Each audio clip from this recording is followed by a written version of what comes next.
people see the typical person that does parkour as being a young, super fit male who's doing super risky, daredevil movements. That's what I think people have a general impression of parkour. And I see it as a way to become capable in your movement. Whatever age you are, everybody can do it. Nice. I was telling my family and friends, I'm starting a parkour program for senior citizens, and they just said, you're crazy. Some of them just broke out laughing.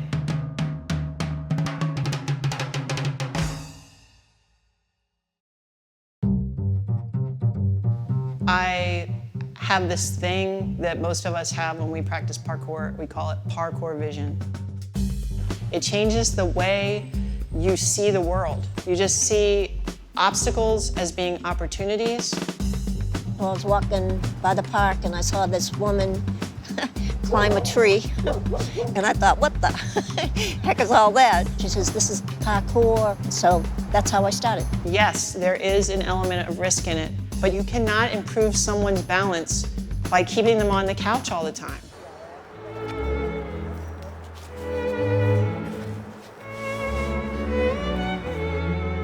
I'm in my mid-70s. I am going to be 71 in August. I just turned 75. It's not about being able to scale a wall or jump from the top of one building or another. It's how do you learn about your environment and how do you navigate around it? That's good. Kimberly's getting into it. Pretend you're at the mall. Black Friday, you're trying to get to that sale item. Here comes Priscilla. Oh. We are a fitness and falls prevention program that is parkour based. So it has some major elements of parkour taken out of it, just for safety. In PK Silver, we definitely do parkour. It doesn't have to be what everyone else is dictating, like, oh, they're not doing big jumps. They are still traversing their environment and overcoming the obstacles that they feel are a challenge to them.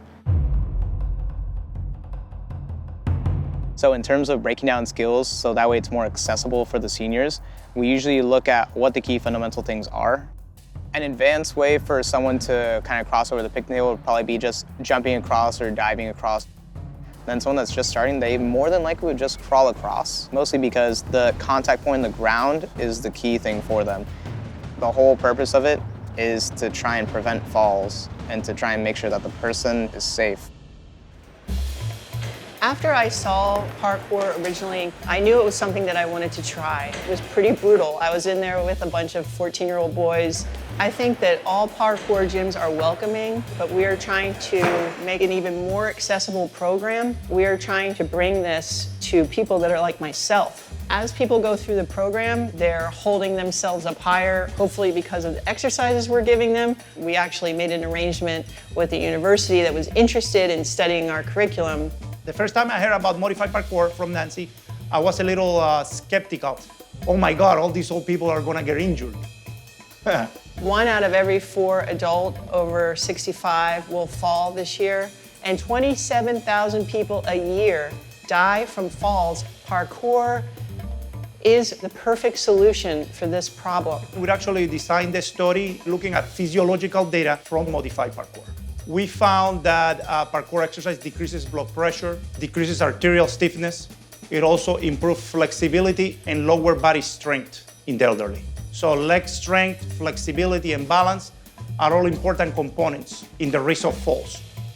I feel like further studies are needed because we only had 10 individuals in each group, in the control group and in the parkour group. Next step is a nationwide study because we need to be able to offer this all across the United States. I can see a big improvement in myself. And I was never athletic, so there was a room for improvement. There's a huge emphasis on grace in getting older, grace in moving your body the way you would like to move your body.